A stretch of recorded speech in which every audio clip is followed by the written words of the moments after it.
Good afternoon, Good afternoon, classmates. We are the first to present. We are going to present to you the dangers of mis and disinformation. My name is Christian Casal. I am Chief James Gavides. My name is Glenn Carly Sinos. I'm glad to report you. I'm glad to I am May Carvalho. I am Eliza Montemor.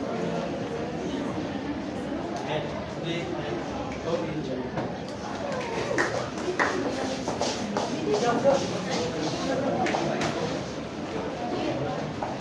Tom Brax.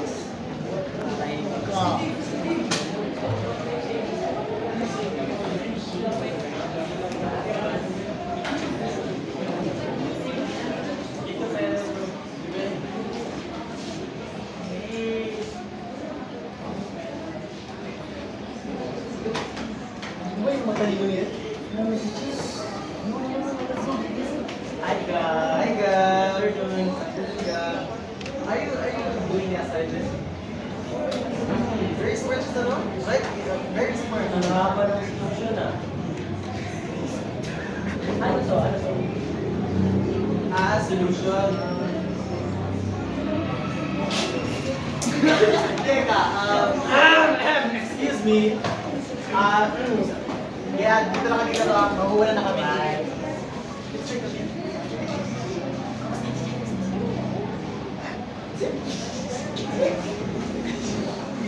Sa Mabini High School, hindi mo na kailangan ng information outlet. Minsan, sa isang bulong lang, buong campus na ang nakakaalam. Pero today, starts a small talk, but ends up with something bigger. Abangan! Guys! Oh my god, I have a news! Guess what? Ano naman yan? Guess what? Walang pasok next week! Is that official na ba? Ito? Grabe, no? Hindi. Kasi nga, may bago na naman daw case sa grade 12. Sabi nga, grade also reliable yun, makakatulog. Ang saya siguro natin no, pag walang pasok. Exactly. Pero sana naman safe tayo. Eh, bakit wala pang announcement?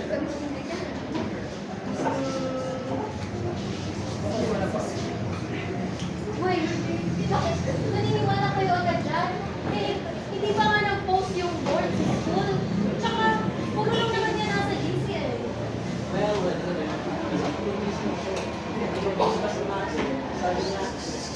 lockdown na, with 5 pieces. Yes!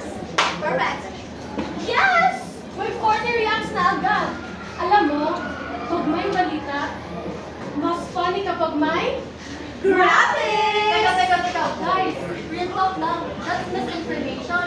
Hindi pa nga pinapasa, pinilikalat, pinaagad. That's how panic starts. Hindi naman namin sinasadya, Bea eh. Hindi naman namin in-expect na kakalat yan ng ganyan.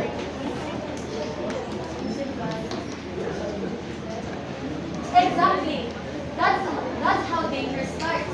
Even if you didn't mean it, people will still get affected. Grabe kayo, ako rin nyo naman. Mas malala yung akin. Do you not know? I videoed me and getting caught last night.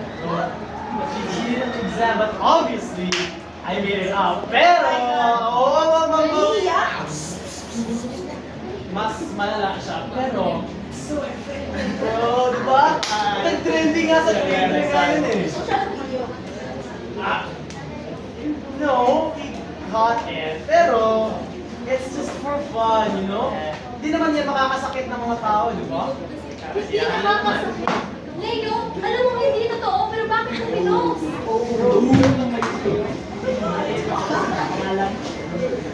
Ano ka ba, Leo? That's not misinformation anymore. That's disinformation. Oh my God. You created a lie on purpose. Sinadya mo ang lahat. You knew what you were doing.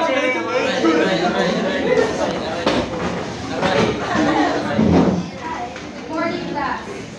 Good morning, Ma'am Reyes! Okay.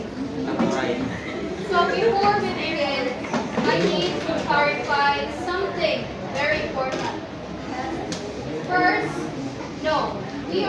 shifting to online classes next week. And second, the most important one, Mia did not cheat. That's fake. There's no evidence. So, even if you made it up, there's no evidence. We checked everything out. It turns out that rumor was just fabricated. Oh, Leo.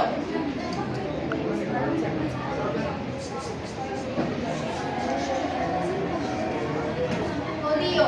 Carlos, ano masasabi niyo? Ma'am, nagkakasiyahan na naman kasi kami eh. Oh bro, just accept it bro. Sorry God. I really didn't mean it, but I really didn't think that it would reach that point. I'm so sorry God. Intentional or not, misinformation and disinformation both causes harm to each and every one of us. Sorry ma'am. Sorry God. Lalo na sa panahon natin ngayon, na one click lang, one post lang, it can damage someone's name, someone's reputation, and even its mental health. So lagi niyong tandaan na we all have a responsibility. Gets niyo ba? Yes ma'am. Sorry ma'am. From posts to jokes to, I heard it from someone. They all seem small things. But remember, small things spread faster. And when they do, we always end up, someone always ends up getting hurt. And remember, Think before you share. Whether by mistake or on purpose, false info is not